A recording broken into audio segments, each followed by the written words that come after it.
রাফি ভাই, আমাকে একটা কাজ দিতে পারবেন? আপনি তো জানেন আমার অবস্থা কেমন। আমি এতিম, বাবা মা মারা যাওয়ার পর আমাকে আর কেউ বাড়িতে রাখে নাই। এখন যদি আমি কোনো কাজ না করি আর খাবার খরচ না জুটাই, তাহলে আমি না খেয়ে মারা যাব। এইসব বলিস না আকাশ, আমি তো আছি, তুই একদম নিশ্চিন্ত থাক, তোর কাজের ব্যবস্থা হয়ে যাবে। আমি যতদিন আছি তোর কোনো কিছুর অভাব হবে না। এই নে 500 টাকা, এই দিয়ে তুই কিছু খাবার কিনে আন, ওই খাবারটা খেয়ে নে, আমি দেখি তোর কোনো কাজের ব্যবস্থা করতে পারি কিনা। আকাশ টাকা নিয়ে ওইখান থেকে চলে গেল। এইদিকে রাফি পকেট থেকে ফোনটা বের করে ফোন দিল তার আরেক বন্ধু নাদিমকে। কলটা রিসিভ করতেই ওপাশ থেকে নাদিম বলতে লাগলো, কি রে রাফি, তুই হঠাৎ এই সময় কল দিয়েছিস? কোনো ঝামেলা হয়েছে নাকি? না রে বন্ধু, তেমন কোনো ঝামেলা হয় নাই, তোর কাছে একটা হেল্প চাইবো, তুই করতে পারবি? অবশ্যই পারবো। তুই আমার কাছে চাইবি আর তোকে আমি হেল্প করব না? এটা আবার কেমন কথা? তুই আমার বিপদের সময় হেল্প করেছিস, এখন যদি আমি তোর বিপদের সময় সাহায্য না করি তাহলে কেমন হবে? বল, কি সাহায্য লাগবে? আমার সাহায্যটা লাগবে না, সাহায্যটা লাগবে হচ্ছে আকাশের। আকাশকে তুই ভালো করেই চিনিস, ছেলেটা এতিম, মা বাবা মারা যাওয়ার পর থেকে আমার কাছ থেকেই বড় হয়েছে। এখন সেই আর আমার কাছ থেকে টাকা নিতে চাই না। আজকে আমি জোর করে 500 টাকা দিয়েছি খাবার খাওয়ার জন্য, তুই তাকে একটা কাজের ব্যবস্থা করে দিলে সে কাজ করে খেতে পারবে। আচ্ছা, আমি সন্ধ্যায় তোকে কল দিচ্ছি, দেখি সন্ধ্যার মধ্যে কোনো একটা ব্যবস্থা করতে পারি কিনা। সিকিউরিটি গার্ডের চাকরি করতে পারবে না কি করতে পারবে না? সিকিউরিটি গার্ডের চাকরি করতে পারবি, তুই না হয় সিকিউরিটি গার্ডের একটা চাকরির ব্যবস্থা করে দিস, তাহলেই চলবে। এই বলে রাফি কলটা কেটে দিল। অন্যদিকে আকাশ হোটেল থেকে খাবার খেয়ে রাস্তার এক সাইড দিয়ে হেঁটে হেঁটে যাইতেছে বাড়ির দিকে।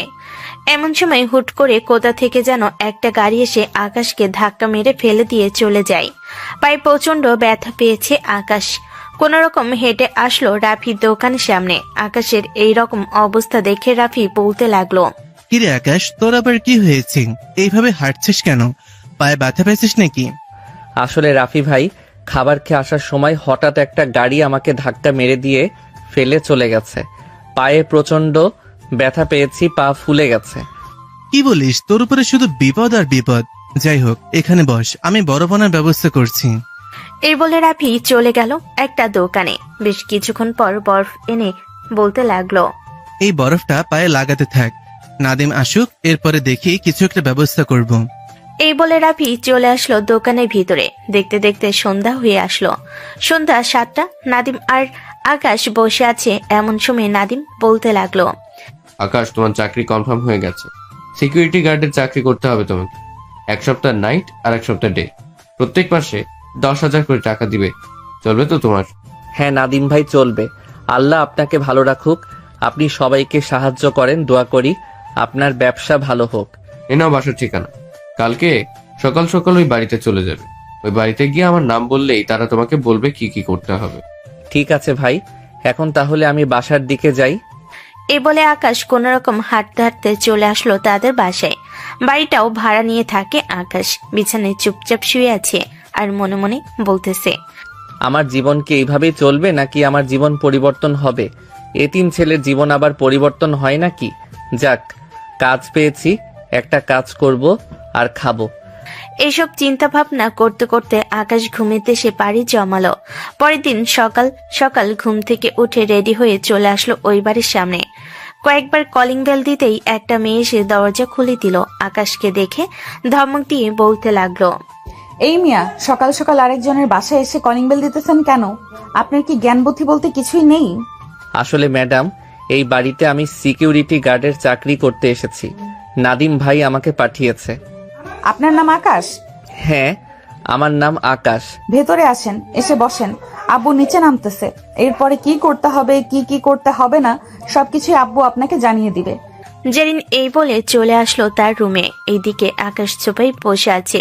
প্রায় আধা ঘন্টা ধরে উপর থেকে কারো নামার কোনো খবর নেই। প্রায় 40 মিনিট পর একজন ভদ্রলোক নিচে নামলো। আকাশ দাঁড়িয়ে সালাম দিয়ে আবারও বসে পড়ল। এইদিকে সেই লোকটা এসে আকাশের পাশে বসে বলতে লাগলো, নাদিম তোমাকে পাঠিয়েছে? জি স্যার, নাদিম ভাই আমাকে পাঠিয়েছে। আমাকে কি কি করতে হবে একটু বুঝিয়ে দিলে আমি করতে পারতাম। আচ্ছা, তোমাকে সবকিছুই বুঝিয়ে দিতেছি, শোনো তাহলে। তুমি সিকিউরিটি গার্ডের চাকরি করবে। অপরিচিত লোক বাড়ির ভিতরে প্রবেশ করতে দিবে না। এমনকি যদি কেউ আসে তাহলে আগে পরিচয় জিজ্ঞেস করবে, আর ওইখানে দেখবে যে একটা টেলিফোন আছে, ওই টেলিফোনের ভিতরে কল দিবে। কল দিলে যদি বলে ভিতরে যাওয়ার জন্য তাহলে ভিতরে যেতে দিবে। আর প্রত্যেক দিন গাড়ি আসবে, গেট খুলে দিতে হবে। ঠিক আছে স্যার, আর কোনো কিছু করতে হবে নাকি? হ্যাঁ, আর একটা কাজ করতে হবে। আমি যদি বাসায় না থাকি তাহলে মাঝে মধ্যে তোমাকে বাজার সদাই এনে দিতে হবে। ঠিক আছে স্যার, আমি তাহলে এখন থেকে কাজটা শুরু করে দেই।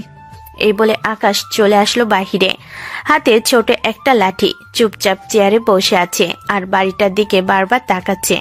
মনে মনে বলতেছে, আজকে যদি আমাদের বাড়িটা এরকম থাকতো তাহলে কতই না ভালো হতো। আব্বু আম্মু কেন আমাকে একা ফেলে চলে গেলে তোমরা? তোমাদের সাথে নিয়ে আমাকে যাইতে। আকাশ এইসব কথাবার্তা বলতেছে। বেশ কিছুক্ষণ পর ওই মেয়েটা বের হলো। একটা গাড়ি বের করে নিয়ে গেটের সামনে আসতেই আকাশ গেট খুলে দিল।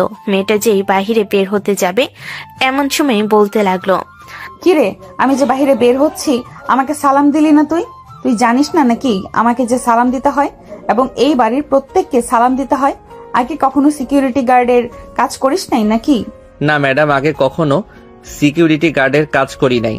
আকাশ সালাম দিতেই মেয়েটা ওইখান থেকে চলে গেল গাড়ি নিয়ে কলেজের উদ্দেশ্যে। বেশ কিছুক্ষণ পর মেয়েটা চলে আসলো কলেজে। গাড়িটা পার্কিং করে তার বান্ধবীদের সাথে গিয়ে বসে পড়ল। জেরিনকে দেখে তার বান্ধবী সুমাইয়া বলতে লাগলো, কি রে জেরিন, তোদের বাসায় দেখলাম নতুন একটা সিকিউরিটি গার্ড রেখেছিস মনে হয়। আগেরটা কোথায় গেছে? চলে গেছে নাকি? হ্যাঁ, আগের ওই চলে গেছে, কিন্তু এই ছেলেটাকে দেখলে কেমন যেন লাগে। খুব সাধারণ ছেলেদের মতো, কোনো স্টাইল নাই, মনমরা হয়ে সবসময় বসে থাকে। আরে নতুন চাকরি বুঝিস না, এমনই হয় সব সময় নতুন চাকরিতে। সুমাইয়া এসব বলতেছে। অন্যদিকে জেরিনের আব্বু গাড়ি বের করে গেটের সামনে এসে আকাশকে উদ্দেশ্য করে বলতে লাগলো, আকাশ, তুমি সকালের খাবারটা ভিতরে গিয়ে খেয়ে নিও। 10টার দিকে গেলেই তোমাকে খাবার দিবে বাড়ির কাজের মেয়ে, আমি বলে রেখেছি। ঠিক আছে স্যার। জেরিনের আব্বু অফিসের দিকে রওনা দিল। এইদিকে আকাশ সেই আগের মতোই চুপচাপ বসে রইল চেয়ারে। বেশ কিছুক্ষণ বসে থাকার পর হঠাৎ বাড়ির দরজা খুলে কাজের মেয়ে এসে আকাশকে উদ্দেশ্য করে বলতে লাগলো, ভাইয়া আপনাকে ভেতর থেকে বলেছে যে খাবার খেয়ে আসার জন্য। রান্না বান্না সবকিছু কমপ্লিট হয়ে গেছে। আপনি গেটটা ভালোভাবে লাগিয়ে দিয়ে এরপরে ভেতরে এসে খাবার খেয়ে নেন। ঠিক আছে, আপনি যান, আমি আসতেছি কিছুক্ষণের মধ্যে। আকাশ গেট ভালোভাবে লাগিয়ে দিয়ে চলে আসলো বাড়ির ভিতরে। খাবার টেবিলে না বসে নিচে বসে খাবার খাচ্ছে। এটা দেখে জেরিনের আম্মু বলতে লাগলো, কি ব্যাপার, তুমি নিচে বসে খাবার খাচ্ছ কেন? তোমাকে কি বলেছি নিচে বসে খাবার খাওয়ার জন্য? টেবিলে বসে খাবার খাও তুমি। না ম্যাডাম, আমি নিচে বসেই খাবার খেতে পারি। সব সময় তো নিচে বসেই খাবার খেয়ে এসেছি। হুট করে টেবিলে বসলে খাবার খেতে পারবো না। আমি নিচে বসেই খাবার খেয়ে নেই। জেরিনের আম্মু আর জোরাজোরি করলো না। খাবার খাওয়ার মাঝখানে হঠাৎ জেরিনের আম্মু বলে উঠল, আকাশ, তোমার বাসায় কে কে আছে? বিয়ে করে ফেলেছো নাকি তুমি? আরে না ম্যাডাম, কি যে বলেন না। এতিম ছেলেকে আবার কেউ বিয়ে করতে চায় নাকি? নিজের খাবার খরচটা জুটাতে কষ্ট হয়ে যায়, আবার কি না এতিম ছেলেকে বিয়ে করবে কেউ? এতিম ছেলে মানে? তোমার বাবা মা কোথায়? তাদের কি হয়েছে? রাস্তায় গাড়ি অ্যাক্সিডেন্টে মারা গিয়েছে তারা। আমি ছোট থাকতেই মারা গিয়েছে। পরে আমাকে এলাকার একজন বড় ভাই আছে, সে আমাকে এতটুকু বড় করেছে, খাইয়ে পড়িয়ে। ও আচ্ছা, আই এম রিয়েলি সরি। আমি জানতাম না। জানলে কখনোই তোমাকে এইসব কথা মনে করিয়ে দিয়ে কষ্ট দিতাম না। আরে না ম্যাডাম, কষ্টের কি আছে? আপনি জানেন না, তার জন্যই তো জিজ্ঞেস করেছেন। এখানে কষ্টের কিছু নেই। আচ্ছা আমি এখন যাই, নিচে যদি কেউ আসে তাহলে তো গেটে শব্দ করবে। নিচে গিয়ে বসে থাকি। এখন কেউ আসবে না, দুপুর 12টার দিকে জেরিন আসবে। তুমি না হয় এখন একটু এখানে বসে রেস্ট করো। আর তোমার বাহিরের খাবার খেতে হবে না, প্রত্যেকদিন আমাদের বাড়িতে খাবে। না ম্যাডাম, আপনাদের বাড়িতে খেলে আমি খাবারের টাকাটা আপনাদেরকে দিব। কেন? আমি কি তোমার কাছ থেকে খাবারের টাকা চাইছি নাকি? আপনি না চাইলেও আমি পুরো মাস খাবার খাবো আর আপনাকে টাকা দিব না, এটা আবার কেমন কথা? আপনি প্রত্যেক মাসে আমার টাকা থেকে খাবারের টাকা কেটে নেবেন। আকাশ এইসব কথাবার্তা বলতেছে। প্রায় 1 ঘন্টা আরো নানান বিষয়ে কথাবার্তা বলে চলে আসলো বাইরে। চুপচাপ চেয়ারে বসে আছে। এমন সময় জেরিনের গাড়ি আসলো। আকাশ দরজা খুলে দিতে জেরিন গাড়িটা বাড়ির ভিতর পার্ক করে চলে গেল। অন্যদিকে আকাশ গেট লাগিয়ে বসে আছে। প্রায় 1 ঘন্টা পর দোতলা থেকে জেরিন আকাশকে ডাক দিয়ে বলতে লাগলো, এই নে 500 টাকা, দোকান থেকে আমার জন্য পুরি আর সিঙ্গারা নিয়ে আয়। বাকি যে টাকা থাকবে ওই টাকাটা দিয়ে তুই কিছু খেয়ে নিস। আকাশ দরজাটা ভালোভাবে লাগিয়ে দিয়ে চলে আসলো দোকানে। পুরি আর সিঙ্গারা নিয়ে খেতে লাগলো। বেশ কিছুক্ষণ পর চলে আসলো বাসায়। কলিং বেল দিতেই কাজের মেয়েটা এসে দরজা খুলে দিল। আকাশের হাতে থাকা টাকা আর পুরি সিঙ্গারা দিয়ে বলতে লাগলো, এইগুলো ম্যামের রুমে দিয়ে আসেন, আমাকে আনার জন্য টাকা দিয়েছিল। ঠিক আছে, আমি দিয়ে আসতেছি। এই বলে কাজের মেয়েটা ওইখান থেকে চলে গেল। এইদিকে আকাশ আবারও নিচে এসে চেয়ারে বসে রইল। বেশ কিছুক্ষণ বসে থাকার পর উপর থেকে জেরিন বলতে লাগলো, কিরে, তোকে না বলেছিলাম যে টাকাগুলো থাকবে ওই টাকাগুলো তোর কাছে রেখে দিয়ে তুই খেয়ে নিবি, তাহলে তুই টাকাগুলো ফেরত দিলি কেন? আসলে ম্যাডাম, আমি বাহিরের জিনিস তেমন বেশি খাই না, তাই টাকাগুলো ফেরত দিয়ে দিছি। আপনার যদি আরো কিছু লাগে তাহলে টাকাগুলো দিয়েন, আমি আপনার জন্য আরো কিছু এনে দিব। ঠিক আছে, যখন যা লাগবে তাই এনে দিতে হবে। এগুলো রেখে দে তোর কাছে। আকাশ আবারও টাকাগুলো নিয়ে রেখে দিল। অন্যদিকে জেরিনের আম্মু জেরিনের রুমের ভিতরে ঢুকতে দেখতে পেল জেরিন পুরি আর সিঙ্গারা খাইতেছে। এটা দেখে জেরিনের আম্মু বলতে লাগলো, কি রে, তুই ছেলেটাকে দিয়ে এত কিছু আনিয়েছিস, তাকে কিছু টাকা দিলেও তো পারতি, সে কিছু খেতে পারতো। আম্মু, আমি টাকা দিয়েছিলাম 500 টাকা, বলেছিলাম যে পুরি আর সিঙ্গারা আনার জন্য। সে আমাকে এনে তো দিয়েছে, কিন্তু আবার টাকাগুলো পাঠিয়ে দিয়েছে। পরে আমি ওই টাকাগুলো তাকে আবার দিয়েছি কিছুক্ষণ আগে। ও আচ্ছা, বেশ ভালো করেছিস। আর তুই যদি বাহির থেকে কোনো খাবার নিয়ে আসিস, ভালো খাবার হলে 2 প্যাকেট নিয়ে আসবি। 1 প্যাকেট আকাশকে দিবি আর 1 প্যাকেট তুই খাবি। তাকে দিতে যাব কেন? সে তো আমাদের বাসার দারোয়ান, তাকে দিলে কি হবে আমার? তুই হয়তো জানিস না, আকাশ ছেলেটা এতিম, তার মা বাবা গাড়ি অ্যাক্সিডেন্টে মারা গেছে। ও আচ্ছা, এখন বুঝতে পারছি তুমি কেন বলেছো। আচ্ছা, আমি যদি তাকে নিয়ে বাহিরে মাঝে মধ্যে ঘুরতে যাই তাহলে কি তোমাদের কোনো আপত্তি থাকবে? না, আপত্তি থাকবে না। ছেলেটাকে দেখে তো মনে হচ্ছে খুবই ভালো। তবে আরো কয়েকটা দিন যাক, ভালোভাবে দেখ, যদি ভালো হয় তাহলে না হয় ঘুরতে নিয়ে যাবি। আচ্ছা আম্মু। জেন তার আম্মুর সাথে এইসব কথাবার্তা বলতেছে। বেশ কিছুক্ষণ এসব কথাবার্তা বলার পর জেন এর আম্মু চলে গেল তার রুমে। এইদিকে জেরিন কল দিল তার বান্ধবী সাদিয়াকে। সাদিয়া কলটা রিসিভ করতে জেরিন বলতে লাগলো, কিরে, তোরা কোথায় আছিস? এক্ষুনি আমাদের বাসায় আয়, আর আসার সময় বিরিয়ানি নিয়ে আসিস 5 থেকে 6 প্যাকেট। ঠিক আছে, আমরা 1 ঘন্টার মধ্যেই তোদের বাসায় আসছি, আর আসার সময় বিরিয়ানি নিয়ে আসবো। এই বলে সাদিয়া কলটা কেটে দিল। অন্যদিকে আকাশ চেয়ার থেকে উঠে বাড়িটা ঘুরে ঘুরে দেখতে লাগলো বাহির থেকে। বেশ কিছুক্ষণ বাড়িটা ঘুরে ঘুরে দেখার পর আবারও চেয়ারে এসে বসে পড়ল। প্রায় 1 ঘন্টা পর সাদিয়া এবং তার সাথে আরো কয়েকজন বান্ধবী আসলো। দরজায় ধাক্কা দিতেই আকাশ দরজাটা হালকাভাবে খুলে বলতে লাগলো, কে আপনারা? এখানে কি চাই আপনাদের? আমরা জেরিনের বান্ধবী, ভেতরে যেতে দিন আমাদেরকে। 2 মিনিট এখানে দাঁড়ান, আমি ভিতরে কল দিয়ে জিজ্ঞেস করতেছি। আকাশ যেই কল দিতে যাবে এমন সময় উপর থেকে জেরিন আকাশকে উদ্দেশ্য করে বলতে লাগলো, আকাশ, দরজাটা খুলে দাও, ওরা আমার বান্ধবী। ঠিক আছে ম্যাডাম, দরজাটা খুলে দিতেছি। আকাশ দরজাটা খুলে দিতে জেরিনের বান্ধবীরা সবাই চলে গেল উপরে। সবে বিরিয়ানি খাচ্ছে, আর একটা বিরিয়ানির প্যাকেট এক সাইডে রেখে দিয়েছে। জেন এটা দেখে সাদিয়াকে বলতে লাগলো, কিরে, তুই এই প্যাকেট ওইখানে রেখে দিয়েছিস কেন? বিশেষ কেউ আছে নাকি? না, বিশেষ কেউ নেই, ওইটা রেখে দিয়েছি ওই দারোয়ানের জন্য, মানে ওই ছেলেটার জন্য রেখে দিয়েছি। আম্মু বলেছে যে আমি যদি ভালো কিছু খাই তাহলে তার জন্য আলাদা একটা প্যাকেটে নিতাম। তোদেরকে তো বলেছিলাম বেশি করে নিয়ে আসার জন্য, তোরা বেশি করে নিয়ে এসেছিস। ও আচ্ছা, ভালোই হয়েছে। এক কাজ কর, ছেলেটাকে দিয়ে আরো কিছু আনিয়ে নে দোকান থেকে। তোর আপু তো এখন বাসায় নেই, দোকান থেকে কিছু জিনিস আনিয়ে রাখলেই পারিস তাকে দিয়ে। এখন আর কিছু আনার দরকার নেই, আমি বাসায় আসার পর তাকে দিয়ে অনেক কিছু আনিয়েছি, এখন আর কিছু আনতে হবে না। তাহলে তাকে বল আমাকে কিছু জিনিস এনে দেওয়ার জন্য, আমি নাম লিখে দিচ্ছি। তুই বাসায় যাওয়ার সময় কিনে নিতে পারবি না নাকি? তাকে খাটানোর কি আছে? সে তার দায়িত্ব পালন করতে থাক। আমাদের এত কিছুর দরকার নেই তাকে দিয়ে কেনানোর। কি ব্যাপার, হঠাৎ তুই এত চেঞ্জ হয়ে গেলি কি করে? আগের দারোয়ানকে দিয়ে তো সবকিছু আনিয়ে নিতি, তাহলে তাকে দিয়ে আনাতে পারবি না কেন? তাকে দিয়ে আনালে কি সমস্যা হবে তোর? অনেক সমস্যা আছে, তাই তো বলেছি যে তাকে দিয়ে আনাতে পারবো না। তাহলে আর কি বলার, যেহেতু আনতেই পারবি না তাহলে আর জোর করে কি করব? জেরিন তার বান্ধবীদের সাথে আরো কিছুক্ষণ আড্ডা দিয়ে নিচে চলে আসলো। বাড়ির কাজে মেয়েকে দিয়ে বিরিয়ানি পাঠিয়ে দিল আকাশকে। এদিকে আকাশ বিরিয়ানি খেয়ে চুপচাপ বসে আছে। দেখতে দেখতে সন্ধ্যা হয়ে আসলো। সন্ধ্যা 7টা। আকাশ বসে আছে, এমন সময় তার বাটন ফোনটা বেজে উঠল। তাকিয়ে দেখে রাফি কল দিয়েছে। কলটা রিসিভ করতেই ওপাশ থেকে রাফি বলতে লাগলো, কিরে আকাশ, তুই বাসায় ফিরবি না নাকি? সেই সকালবেলা বের হয়েছিস, এখন বাসায় আসলি না? আমি তো এখনো কাজ করতেছি।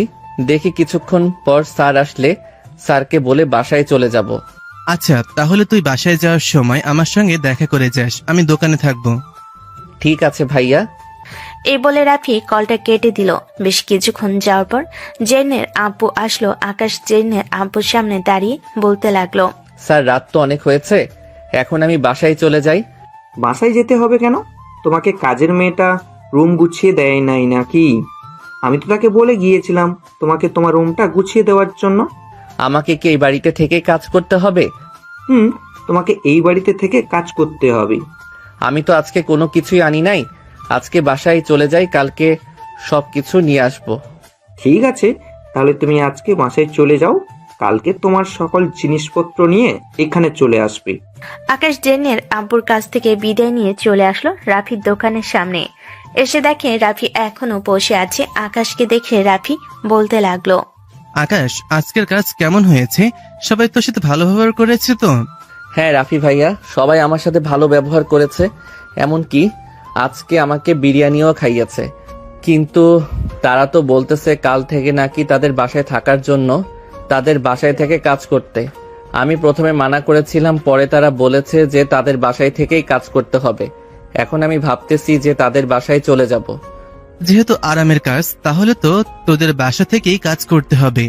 এতটুকু বড় করেছি, সবসময় তোকে চোখের সামনে রেখেছি, ভালো পড়ালেখা করিয়েছি। আজকে তুই আমার সামনে থেকে চলে যাবি, কেমন যেন লাগছে।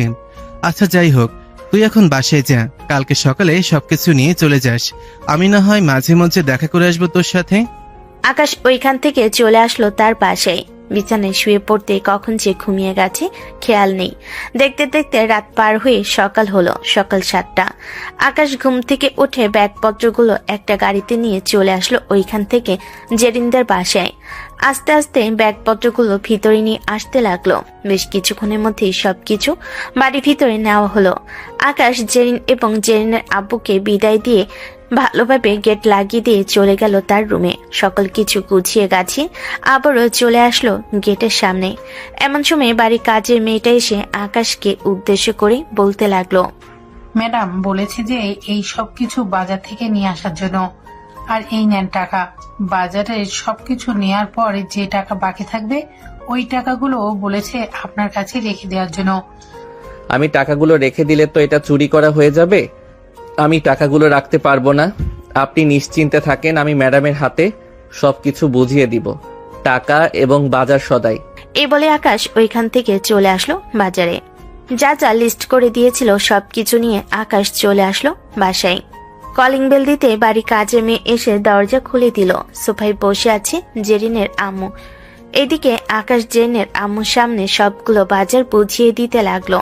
কোনটা কত টাকা নিয়েছে, কোনটা কতটুকু নিয়েছে, সবকিছু পকেট থেকে বাকি টাকাগুলো বের করে জেরিনের আম্মুর হাতে দিতেই জেরিনের আম্মু বলতে লাগলো, আকাশ, এই টাকাগুলো তোমার কাছে রেখে দাও, আমাকে দিতে হবে না। বাকি টাকাগুলো দিয়ে তুমি তোমার ইচ্ছে মতো কিছু জিনিস কিনে নিও। না ম্যাডাম, আমি এসব কিনতে পারবো না। এতিম হতে পারি, অন্যের টাকা নিয়ে কিছু কেনার দরকার নেই আমার। আমি আমার বেতন থেকে যা টাকা পাই ওই টাকা দিয়ে চালিয়ে নিতে পারবো। আরে আমি এটা তোমাকে এমনিতেই দিলাম, তুমি এই টাকাগুলো খাবে, এই টাকাগুলো রাখো তো তুমি। জেরিনের আম্মু অনেক জোরাজোরি করে আকাশের পকেটে টাকাগুলো দিয়ে দিল। দেখতে দেখতে রাত হয়ে আসলো। রাতে আকাশ গেট ভালোভাবে তালা লাগিয়ে চলে আসলো ছাদে। একা একা বসে আছে দোলনায় আর আকাশের দিকে তাকিয়ে আছে। তারাগুলোর মাঝে আকাশ যেমন কেমন যেন নিজেকে হারিয়ে ফেলতেছে। আকাশ মনে মনে বলতে লাগলো, আম্মু আব্বু আমাকে একা ফেলে তোমরা চলে গেছো। দেখলে এখন আমি একটা ভালো চাকরি পেয়েছি। এই বাড়ির মানুষ খুবই ভালো, আমাকে কত আদর যত্ন করে, খুব ভালো ভালো খাবার দেয়। দোয়া করো যাতে আমি তাদেরকে সবসময় সেফ রাখতে পারি ডাকাতদের হাত থেকে। আকাশ মনে মনে এসব ভাবতেছে। অন্যদিকে জেরিন কানে হেডফোন দিয়ে চলে আসলো ছাদে। আকাশকে খেয়াল করেনি। সামনের দিকে লাইট ধরতেই দেখতে পেল আকাশ বসে আছে এটা দেখে জেরিন কিছুটা ভয় পেয়ে বলতে লাগলো, এই কে তুমি? আর এখানে এভাবে বসে আছো কেন? কি ব্যাপার, কথা বলতেছো না কেন? হঠাৎ জেরিনের ডাকে আকাশের হুঁশ ফিরল। আকাশ দোলনা থেকে উঠে পিছনে তাকাতে দেখতে পেল জেরিন দাঁড়িয়ে আছে।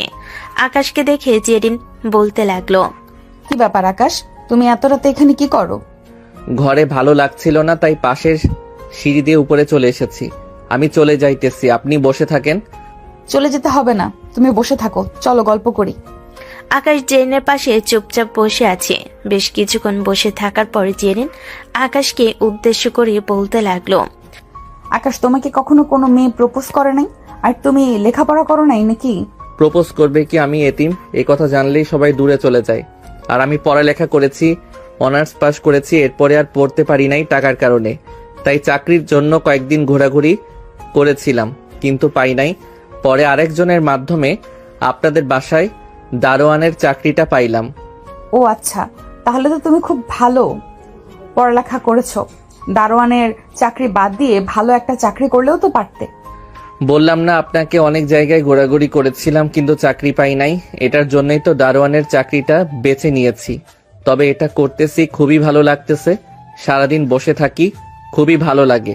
ও আচ্ছা, তাহলে আর কি বলবো, এইটাই না হয় করো, তোমাকে তো আর জোরাজোরি করতে পারবো না। আচ্ছা, আমি তাহলে এখন ঘুমাতে যাই, কালকে আবার কলেজ আছে। এই বলে জেরিন চলে গেল। এইদিকে আকাশ আরো কিছুক্ষণ বসে থেকে চলে আসলো তার রুমে। অন্যদিকে জেরিনের আম্মু জেরিনের আব্বুকে উদ্দেশ্য করে বলতে লাগলো, জেরিনের আব্বু, তোমাকে একটা কথা বলবো ভাবছিলাম, কিন্তু বলে উঠতে পারছি না। কি এমন কথা বলবে শুনি? আকাশকে তো চেনো, আমাদের বাসার দারোয়ান। ছেলেটা খুবই ভালো, আমার কাছে খুবই ভালো লাগছে। এতিম হলেও কিন্তু সবকিছুই বোঝে। আজকে তাকে বাজারে পাঠিয়েছিলাম, বাজার করে বাসায় ফেরার পর সে আমাকে বাজারের বাকি টাকা ফেরত দিতেছে। আরো কয়েকজন দারোয়ানের চাকরি করেছে, তারা তো আমাদেরকে 1 টাকাও ফেরত দেয় নাই। আমি অনেক জোরাজুরি করে বাকি টাকা ছিল ওই টাকাগুলো আকাশকে দিয়ে দিয়েছি। খুব ভালো করেছো। ছেলেটা দেখতেও ভদ্র, আবার কথাবার্তা, আচার আচরণ সবকিছুতেই শান্ত স্বভাবের। আমার কাছেও ছেলেটাকে খুব ভালো লাগে। আমি চাইছিলাম কি, জেরিনের সাথে যদি আকাশের বিয়ে দেওয়া যেত তাহলে খুবই ভালো হতো। ছেলেটাও আমাদের বাসায় থাকতে পারতো, আর আমার মেয়েটাও আমাদের বাসায় থেকে যেত। আমরা রাজি হলে কি হবে? তোমার মেয়েকে তো রাজি হতে হবে। সে যদি রাজি না হয় তাহলে তো হবে না। রাজি হবে না কেন? তার ভালোর জন্যই তো আমরা সবকিছু করব। সে যদি এখানে রাজি না হয় তাহলে আর কোথায় রাজি হবে বলো? আচ্ছা, এখন এসব বিষয় নিয়ে কথা বলার দরকার নেই। আরো কয়েকটা মাস যাক, আকাশকেও আমরা দেখি। সে যদি ভালো হয় তাহলে আমার কোম্পানিতে একটা চাকরি দিয়ে দিব। সে তো পড়ালেখা করেছে। হ্যাঁ, এটা করলেই খুব ভালো হবে। আমার মেয়েও আমার কাছে থাকবে, আমার মেয়ের জামাইও আমার কাছে থাকবে। এসব কথা বলতে বলতে দুজন ঘুমের দেশে পাড়ি জমালো। অন্যদিকে জেরিনের চোখে ঘুম আসতেছে না। বারবার আকাশের সাথে কথা বলার জন্য কেমন যেন ছটফট করতেছে। একবার এই পাশ করতেছে, আরেকবার ওই পাশ করতেছে। জেরিন মনে মনে বলতে লাগলো, কি ব্যাপার, ছেলেটার জন্য আমার এমন হচ্ছে কেন? আগে তো কখনো কারোর জন্য এমন হয় নাই। থুর, এইসব কি সব আজেরা কথা ভাবতেছি।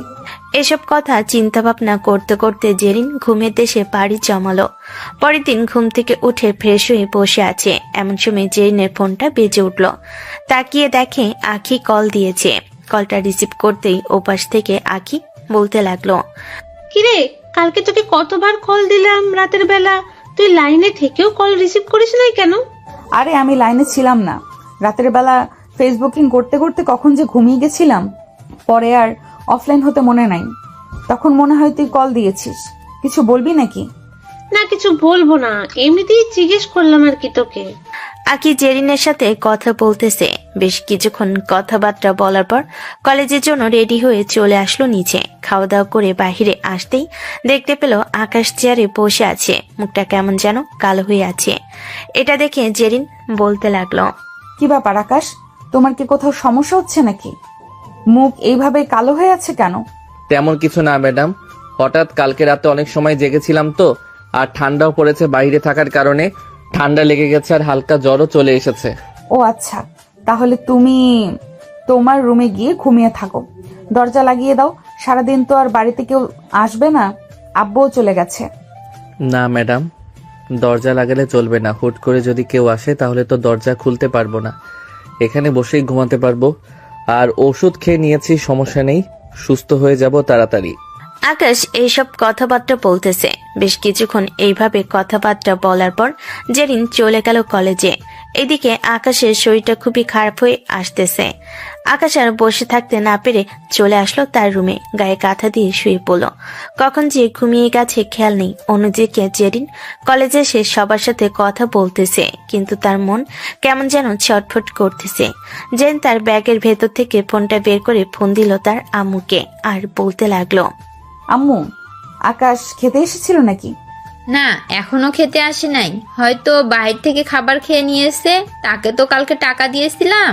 একটু ব্যালকনিতে গিয়ে দেখো তো সে বাহিরের চেয়ারে বসে আছে নাকি। সে যদি বাহিরের চেয়ারে বসে না থাকে তাহলে তার রুমে যাও।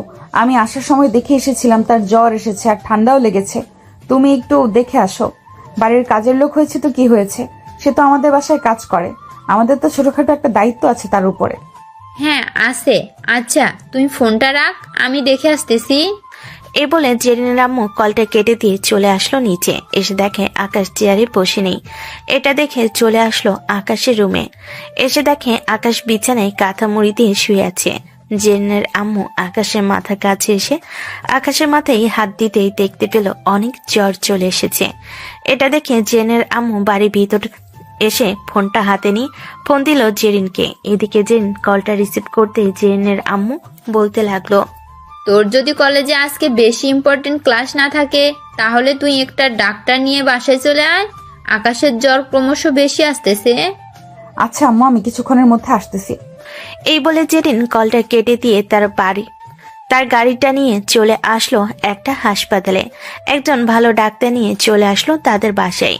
ডাক্তার আকাশকে দেখার পর বলতে লাগলো, এই নিন, এই ওষুধগুলো এনে খাওয়ালে আশা করি ঠিক হয়ে যাবে 1 বা 2 দিনের মধ্যে। ধন্যবাদ ডাক্তার, চলেন আপনাকে পৌঁছে দিয়ে আসি, আর আসার সময় ফার্মেসি থেকে ওষুধগুলো নিয়ে আসতে হবে। ঠিক আছে, চলেন তাহলে। জেন ডাক্তারকে নিয়ে চলে আসলো আবার সেই হাসপাতালে। ডাক্তারকে নামিয়ে দিয়ে ফার্মেসি থেকে ওষুধগুলো নিয়ে চলে আসলো বাসায়। জেনের আম্মু আকাশকে অল্প কিছু খাবার খাইয়ে দিয়ে ওষুধগুলো খাওয়ালো আর বলতে লাগলো, এখন তুমি কিছুক্ষণ ঘুমিয়ে থাকো, বাইরে বের হওয়ার দরকার নেই। আর জেরিন, তুই যদি পারিস তাহলে এখানে বসে থাক। বসে থাকতে হবে না আমার কাছে, আপনারা রুমে যান আপনাদের। আমার যদি শরীর ভালো লাগে তাহলে আমি উঠে বাহিরে যাব। জেনের আম্মু আর জেরিন চলে আসলো বাড়ির ভিতরে। এদিকে আকাশ ঘুমের দেশে বাড়ি জমালো। বিকেলে ঘুম থেকে উঠে বাইরে এসে বসে আছে। এমন সময় জেরিন আসলো, আকাশকে উদ্দেশ্য করে বলতে লাগলো, এখন কি অবস্থা শরীরের? এখন আগের চাইতে খুব ভালো আছি, জ্বর খুবই কমে গেছে। আপনাকে আর ম্যাডামকে খুবই ধন্যবাদ, আপনারা আমার সেবা যত্ন করেছেন। ঔষধের কত টাকা লেগেছে একটু বললে ভালো হতো, আমি রাফি ভাইয়ের কাছ থেকে টাকা এনে আপনাকে দিয়ে দিতাম। আমি কি আপনার কাছ থেকে টাকা চাইছি? আপনি টাকার কথা বললেন কেন? চুপচাপ কাজ করতেছেন, কাজ করেন। আর যদি কখনো আপনার মুখ থেকে টাকার কথা শুনি তাহলে খবর আছে। এই বলে জেরিন ওইখান থেকে চলে আসলো তার রুমে। দেখতে দেখতে রাত হয়ে আসলো। রাতে খাওয়া দাওয়া শেষ করে বসে আছে। এমন সময় আকাশকে উদ্দেশ্য করে জেরিনের আম্মু বলতে লাগলো, আকাশ, তুমি কোন ক্লাস পর্যন্ত পড়ালেখা করেছো? আমি অনার্স পাস করেছিলাম, পরে আর পড়তে পারি নাই টাকার জন্য। ও আচ্ছা, তোমাকে যদি আমি আমার অফিসে চাকরি দেই তাহলে চাকরি করবে নাকি দারোয়ানের চাকরি করবে? যেটা আমার জন্য ভালো হবে ওইটা যদি দেন তাহলে খুবই ভালো হতো, আমি কিছু টাকা সঞ্চয় করতাম। এই মাস প্রায় শেষের দিকে, এই মাস চলে যাক, এরপরে না হয় তোমাকে আমার অফিসে ভালো একটা পোস্টের চাকরি দিয়ে দিব। আর জেরিন, তোর সাথে আমার কিছু গুরুত্বপূর্ণ কথা আছে। তুই খাওয়া দাওয়া করে আমার রুমে যাস। ঠিক আছে আব্বু। আকাশ খাওয়া দাওয়া করে চলে গেল তার রুমে। অন্যদিকে জেরিনের আব্বু খাওয়া দাওয়া করে চলে আসলো তাদের রুমে। জেরিন সোফায় বসে ফোন টিপতেছে। এমন সময় তার আব্বু বলতে লাগলো, আচ্ছা জেরিন, আমরা তোর ভালো চাই সব সময়, তাই না? হ্যাঁ, তোমরা আমার আব্বু আম্মু, আমার ভালো চাইবে না তো আর কার ভালো চাইবে বলো? হ্যাঁ, তাহলে আমরা যেটা বলি সেটা মানতে পারবি? যদি মানার মতো হয় তাহলে অবশ্যই মানতে পারবো, আর যদি মানার মতো না হয় তাহলে মানবো কি করে বলো? ধর আমরা একটা এতিম ছেলের সাথে তোর বিয়ে দিলাম এবং এতিম ছেলেটাকে এই বাড়িতে রেখে দিলাম, তাহলে কি তুই ছেলেটার সাথে থাকতে পারবি সারা জীবন, নাকি তুই অন্য কাউকে পছন্দ করিস? হঠাৎ আব্বু তুমি এই কথা বলতেছো কেন? তুমি কি চাও আমি এই বাড়ি থেকে চলে যাই, নাকি আমাকে তোমাদের বোঝা মনে হচ্ছে? বোঝা মনে হবে কেন? আমরা চাচ্ছিলাম যে আকাশের সাথে তোর বিয়েটা দিতে। ছেলেটা তো এতিম, সো আমরা চাচ্ছিলাম তাকে এই বাড়িতে রেখে দেওয়ার জন্য। আর তুইও আমাদের মেয়ে, তুইও এই বাড়িতে থাকবি। আমার একমাত্র মেয়ে তুই। আমাদের কথা যদি না শুনিস তাহলে আমরা কি করব বল? কিন্তু আব্বু সে তো একেবারেই এতিম এবং তার বাবা মার সাথে তাদের বাড়ির কোনো খোঁজ খবরই নেই। ধরো আমার ভাই আছে, এখন সে তো এই সম্পত্তির ভাগ চাইবে, তাই না? তার তো একটা ঠিকানা দরকার বা একটু জায়গা দরকার থাকার জন্য। সে যদি থাকার জায়গাটা ব্যবস্থা করতে পারে তাহলে আমি থাকতে পারবো। আর যদি আমার মনে হয় তাকে এই বাড়িতে নিয়ে থাকা আমার বেশি প্রয়োজন, তাহলে আমি এই বাড়িতেই থাকবো। আমি চাই না যাকে বিয়ে করব সে যাতে আমাদের বাড়ির গোলামি করে খাক। সে আমাদের বাড়িতে গোলামি করে খাবে কেন? আমার সকল জায়গার সম্পত্তি আছে। আমি আমার সকল জায়গার সম্পত্তি তোর নামে এবং আকাশের নামে লিখে দিব যদি তুই আকাশকে বিয়ে করিস। তোরা দুইজন যদি ঠিকঠাক ভাবে চলতে পারিস তাহলে আশা করি খুব ভালোভাবে চলতে পারবি, কারণ এই সব কিছুই তোর কষ্ট হবে বলে আমরা কখনো আর সন্তান নেই নাই। হ্যাঁ আমি জানি আমার কষ্ট হবে বলে তোমরা সন্তান নাও নাই, তবে এই না যে আমি আমার স্বাধীনতা পাবো না। আমি আমার স্বামীর কাছ থেকে তার নিজের ইনকাম থেকে কিছুই করতে পারবো না। আমি চাই সে নিজে ইনকাম করুক এবং তাকে আমি 1 বছর সময় দিলাম। ঠিক আছে, 1 বছর পর না হয় বিয়ে হবে তোদের। আমি আকাশকে কোনো কিছুই বলবো না। দেখি 1 তারিখে তাকে আমার অফিসে একটা ভালো জব দিব। তবে তোকেও কথা দিতে হবে, ছেলেটা যেহেতু এতিম তাকে কখনো তুই কষ্ট দিতে পারবি না। তাকে কষ্ট দিলে তুই নিজে কষ্ট পাবি, এটা মনে রাখিস। জেরিন তার আব্বু আম্মুর সাথে আরো কিছুক্ষণ কথা বলে ওইখান থেকে চলে গেল তার রুমে।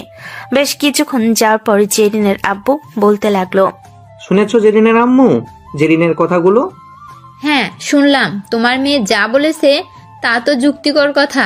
সে যেহেতু 1 বছর সময় দিয়েছে আকাশকে, তাহলে 1 বছর পর না হয় আকাশের সাথে বিয়ে দেওয়া হবে। আর আকাশকে এখন কিছুই বলার প্রয়োজন নেই, সে তার মতো সবকিছু করতে থাকুক। হ্যাঁ, আমিও চাই আকাশ তার মতো সবকিছু করতে থাকুক। জেরিনের আব্বু এসব কথাবার্তা বলতেছে জেরিনের আম্মুর সাথে। দেখতে দেখতে রাত পার হয়ে সকাল হলো। পরের দিন সকাল 10টা। জেরিন চলে আসলো কলেজে। এমন সময় আখি জেরিনকে উদ্দেশ্য করে বলতে লাগলো, কিরে জেরিন, বাসায় কিছু হয়েছে নাকি? তুই এরকম ভাবে সবসময় মনমরা হয়ে বসে থাকিস কেন? আরে না, মনমরা হয়ে বসে থাকি নাই, একটা জিনিস চিন্তা করতেছি।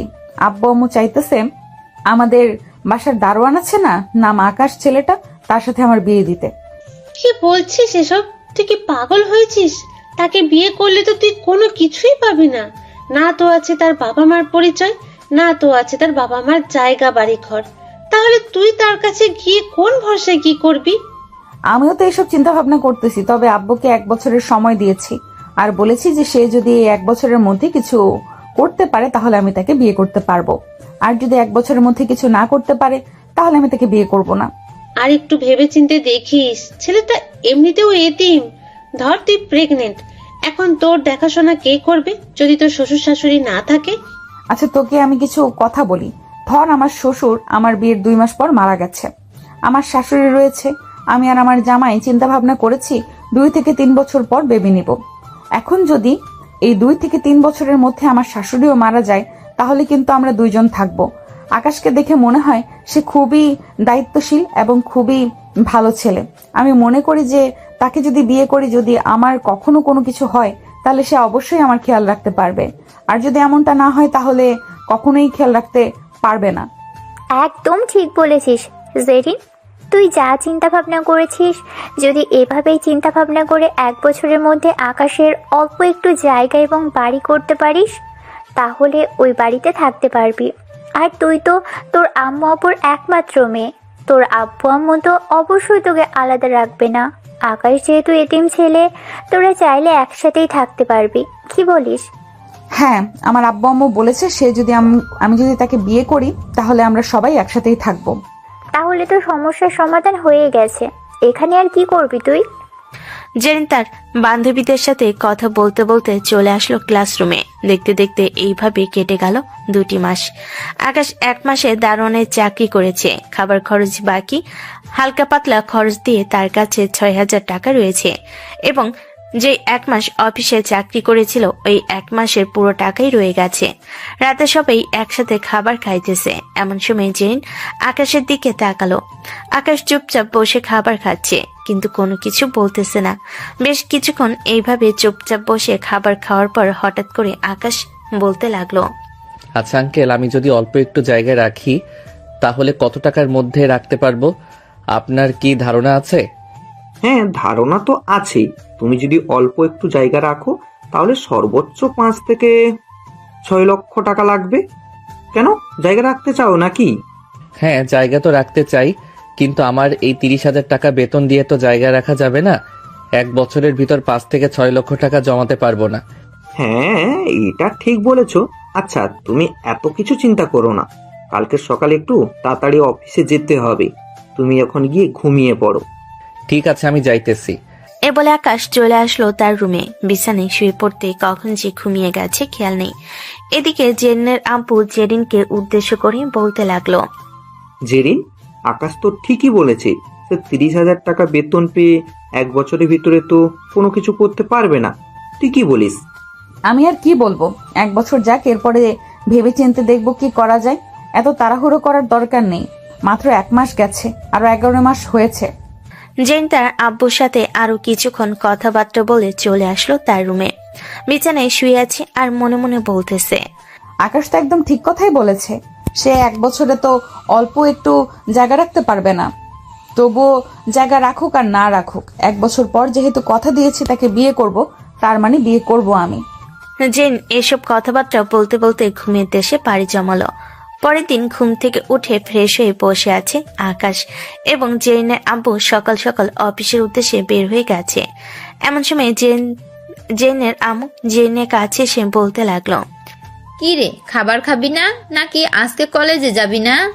না আম্মু, আজকে কলেজে যাব না। আজকে ভালো লাগতেছে না, তাই কলেজে যাব না। জেন এসব কথাবার্তা বলতেছে। বেশ কিছুক্ষণ এসব কথাবার্তা বলার পর হঠাৎ তার আম্মুকে উদ্দেশ্য করে বলতে লাগলো, আচ্ছা আম্মু, আকাশ কি সত্যি এতিম নাকি সে মজা করেছে আমাদের সাথে? আমি তার ব্যাপারে খোঁজ খবর নিতে চাই। সে যেখান থেকে এসেছে আমি ওখানে যাব আজকে, গিয়ে দেখি তার আসল পরিচয় বের করতে পারি কিনা। ঠিক আছে, তুই যেহেতু যাইতেছিস তাহলে যা, গিয়ে দেখে আয় কি হয়। জেন তাড়াতাড়ি করে খাওয়া দাওয়া করে রেডি হয়ে চলে আসলো আকাশের এলাকায়। আকাশের ব্যাপারে অনেক খোঁজ খবর নিল। সবাই বলতেছে আকাশ এতিম। সন্ধ্যায় জেরিন বাসায় আসতেই তার আম্মু বলতে লাগলো, কি রে জেরিন, আকাশের ব্যাপারে কিছু জানতে পারলি? সে এতিম নাকি তার আব্বু আম্মু আছে? না আম্মু, তার আব্বু আম্মু নেই।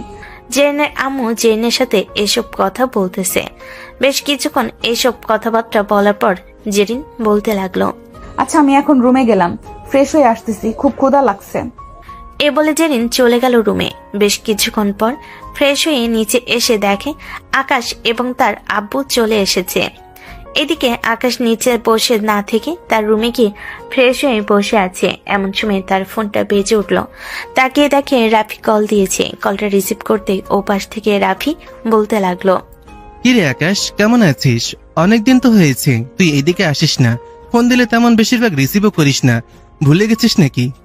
না রাফি ভাইয়া, ভুলে যাব কেন? আসলে আমি অফিসের কাজ করি তো এখন তেমন বেশি সময় পাই না, আর সময় পাইলেও কাউকে ফোন দিয়ে উঠতে পারি না। ভাবছিলাম যে শুক্রবারে যাব, গিয়ে দেখা সাক্ষাৎ করে আসব তোমাদের সাথে। যাক, ভালোই হয়েছে তুমি কল দিয়েছো। শোন, আজকে কি হয়েছে, আমাদের এলাকায় একটা মেয়ে এসেছিল, তোর ব্যাপারে খোঁজ খবর নিতেছে। তুই এতিম নাকি এতিম না সেই সব বিষয়ে। সকাল থেকে সারাদিন খোঁজ খবর নিয়েছে, সন্ধ্যার দিকে চলে গেছে। কি বলো এসব? আমার খবর আবার কে নিবে? আমি তো এমন কাউকে চিনি না যে আমার খবর নিবে। আচ্ছা, মেয়েটা দেখতে কেমন ছিল? এটা তো বলতে পারছি না, কালো একটা বোরকা পরে এসেছিল, তার জন্য মুখ স্পষ্ট বোঝা যায়নি। তবে দেখে মনে হয়েছে অনেক বড় লোক। সাথে একটা গাড়ি নিয়ে এসেছিল, গাড়িটার নাম্বার আমি লিখে রেখেছিলাম 46 45 73। এটা হচ্ছে গাড়ির নাম্বার। দেখিস তুই গাড়িটা চিনিস কিনা। ঠিক আছে রাফি ভাইয়া, আর ঠিক মতো খাওয়া দাওয়া করবেন। টাকা পয়সা লাগলে আমাকে বলবেন, আমার কাছে এখন অল্প কিছু টাকা আছে। আমার টাকার দরকার নেই, এখন তুই নিজের জীবন সুন্দর করে সাজা, আমি এইটাই চাই। রাফি এসব কথাবার্তা বলতেছে বেশ কিছুক্ষণ। এইসব কথাবার্তা বলার পর ফোনটা কেটে দিল। এইদিকে আকাশ নিচে এসে দেখে সবাই বসে কথা বলতেছে। আকাশকে দেখে জেরিনের আম্মু বলতে লাগলো, আকাশ খাবার খাবে নাকি এখন? না আন্টি, আমি এখন খাবার খাবো না। আচ্ছা, আপনাদেরকে একটা কথা জিজ্ঞেস করি, যদি কিছু মনে না করেন। হ্যাঁ বলো, কি কথা জিজ্ঞেস করবে? 464573 এটা গাড়ির নাম্বার প্লেটের সংখ্যা। আমার জানা মতে এই গাড়িটা আপনাদের। আর আপনাদের বাড়ি থেকে কি কেউ আমার ব্যাপারে খোঁজ খবর নিতে গিয়েছিল যেখানে আমি বড় হয়েছিলাম ওখানে? জেরিনের আম্মু জেরিনের দিকে তাকালো। এইদিকে জেরিন আকাশকে উদ্দেশ্য করে বলতে লাগলো, হ্যাঁ গিয়েছিল, তাতে কি হয়েছে? কোনো সমস্যা হয়েছে নাকি? না, কোনো সমস্যা হয় নাই। ওই এলাকায় আমার তো একজন বড় ভাই আছে, সে আমাকে কল দিয়েছিল একটু আগে, বলতেছে যে এরকম এরকম বিষয়, তাই আর কি জিজ্ঞেস করলাম। আচ্ছা আকাশ, এইসব কথাবার্তা বাদ দাও, এখন আমার কথা শোনো।